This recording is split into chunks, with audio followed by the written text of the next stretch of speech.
મોદી 3 દિવસની ચીનની યાત્રાએ પહોંચ્યા. ચીની રાષ્ટ્રપતિ શી જિનપિંગ સાથે કરી મુલાકાત.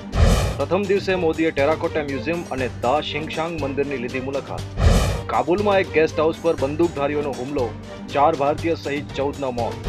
બગદાદમાં આતંકી સંગઠન આઈસીસે જાસૂસીના આરોપસર 3 લોકોના માથા વાઢી નાખ્યા. બિહારના ગયામાં પંચાયતના આદેશ બાદ પ્રેમી યુગલને મારી જીવતું સળગાવી દેવાયું.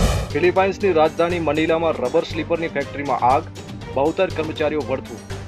હરિયાણાની હિસારકોટમાં ફાયરિંગ, એક શખ્સે હિસ્ટ્રી શીટરને ગોળી મારીને ઠાર કર્યો. કાળિયાર કેસમાં સાક્ષીઓની ફેર તપાસની સલમાન ખાનની અરજી જોધપુર કોર્ટે ફગાવી.